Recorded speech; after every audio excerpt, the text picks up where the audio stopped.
তো বন্ধুরা, তোমরা কেমন আছো?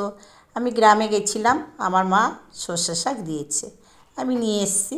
দেখো সর্ষে শাকগুলো, এখানে আমি 7-8 কোয়া রসুন নিয়েছি, আর দুটো লঙ্কা নিয়েছি, আর নিয়েছি চিংড়ি মাছ।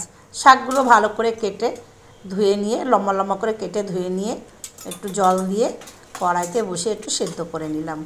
এবার লঙ্কা দুটো দিয়ে দিলাম, রসুনগুলো দিলাম, আর চিংড়ি মাছগুলো দিয়ে ভালো একটু নাড়াচাড়া করে নেব। নাড়াচাড়া করে নিয়ে হয়ে গেছে, এবার নামিয়ে নিলাম ঠান্ডা করে। তারপরে পেস্ট করব। তোমরা শিলেও বেটে নিতে পারো, তোমরা আরেকটু লঙ্কাও দিতে পারো, যে তোমার বৌমা একদম লঙ্কা খেতে পারে না, সেই জন্য আমরা একটু লঙ্কা কম খাই।